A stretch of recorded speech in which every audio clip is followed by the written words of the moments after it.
What's up, everybody? So today we're taking our time with some beef shanks, and I've got about 8 pounds here.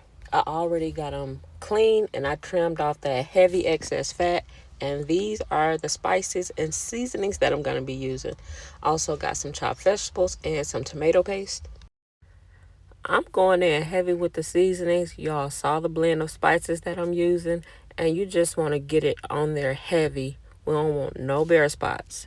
And because these are thick cuts of meat, I go ahead and I massage all that seasoning in there just to make sure I can get that flavor penetrated as deep as I can.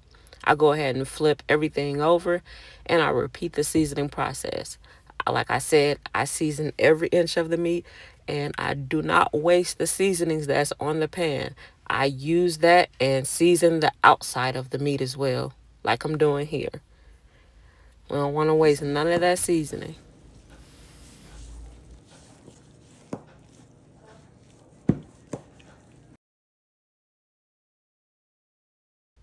Then I go on with a couple of packs of Saison. If y'all don't use this, that's fine, but it just adds a little extra oomph to your dishes, and I like to use it sometimes. So I add that on there, and then I get straight to the stove with some avocado oil and a pan, and I get those shanks down. And I'm going for a hard sear on these. Do not rush this part. Searing ain't about just getting a little color. It's about building a crust. That caramelization is what gives that meat a deep, rich flavor once it starts braising in the oven.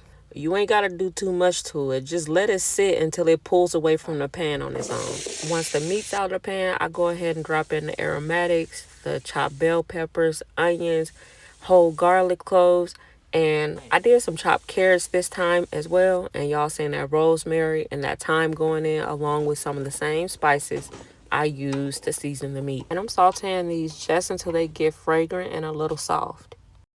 And here I have about 3 tablespoons of all-purpose flour that I'm going to add in and create a roux or a gravy, if you will.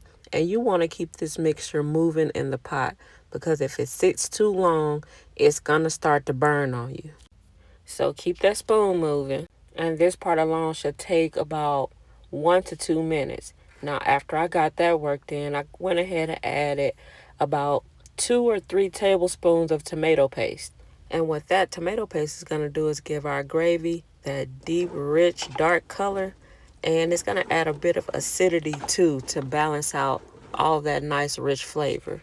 Then I add about 4 cups of cold water. I add that in slowly, but if you got beef broth, this will be the perfect time to use it. I didn't have any, so I used water. And you want to work that spoon to the bottom of the pot to scrape up all them bits from the bottom because that's where a lot of flavor is hiding.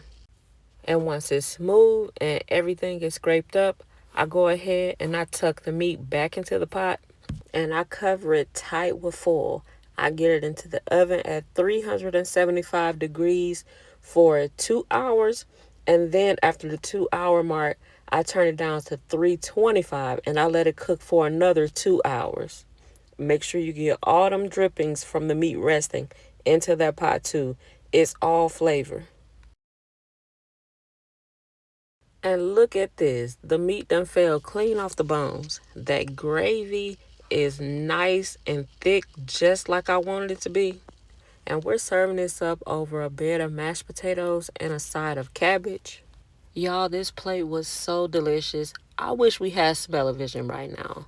And if you like these kind of step-by-step cooking videos, or you want to build your confidence up in the kitchen to make a meal like this, go ahead and subscribe, comment, like, and share. It'll really help the channel out and help the channel to grow.